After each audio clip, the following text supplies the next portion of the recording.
পেমেন্টের লিস্টে ট্রানজেকশন রিপোর্টে করার পরে আমার এখানে জার্নাল ভাউচার আসতেছে।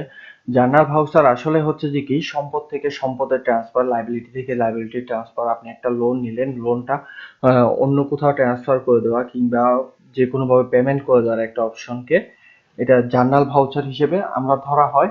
এখন এখানে জার্নাল ভাউচার যেটা হচ্ছে, জার্নাল ভাউচার করতে গেলে আমার অনেকগুলা ট্রানজেকশন দেখাইতে হবে, কিন্তু আমি এখানে ট্রানজেকশন দেখাই নাই যেহেতু, সেহেতু আমি আপনাদেরকে দেখাইতে পারতেছি না। যেমন ধরেন সাপোজ আমি এখানে সিলেক্ট করলাম হচ্ছে সেল থেকে আমার দিবে হচ্ছে রাজবিন সাহেব। এই যে রাজবিন সাহেবকে সিলেক্ট করলাম, তারপরে হচ্ছে আমার পারচেজ পারপাস, এটা দিবে হচ্ছে নাজমুল হুদা সাহেব।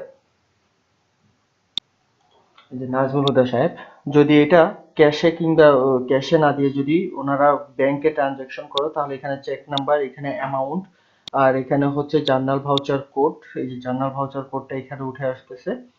এটা হচ্ছে ডেট, ক্যারিয়ার মানে কে ক্যারি করতেছে, আর এখানে হচ্ছে কমেন্ট মানে কিভাবে ট্রানজেকশনটা হলো। সেল পারপাস যে রাজবিন সাহেব নিজে আপনার সাপ্লায়ারের অ্যাকাউন্টে যে টাকাটা জমা দিল, সরাসরি অ্যামাউন্টটা এখানে লিখে 1,00,000 টাকা অ্যামাউন্টটা এখানে লিখে জাস্ট আমি এখানে সাবমিট করে দিব কেরিয়ার এবং কমেন্ট দিয়ে। এই যে সাবমিট করে দিলে আমার একটা ট্রানজেকশন হয়ে গেল।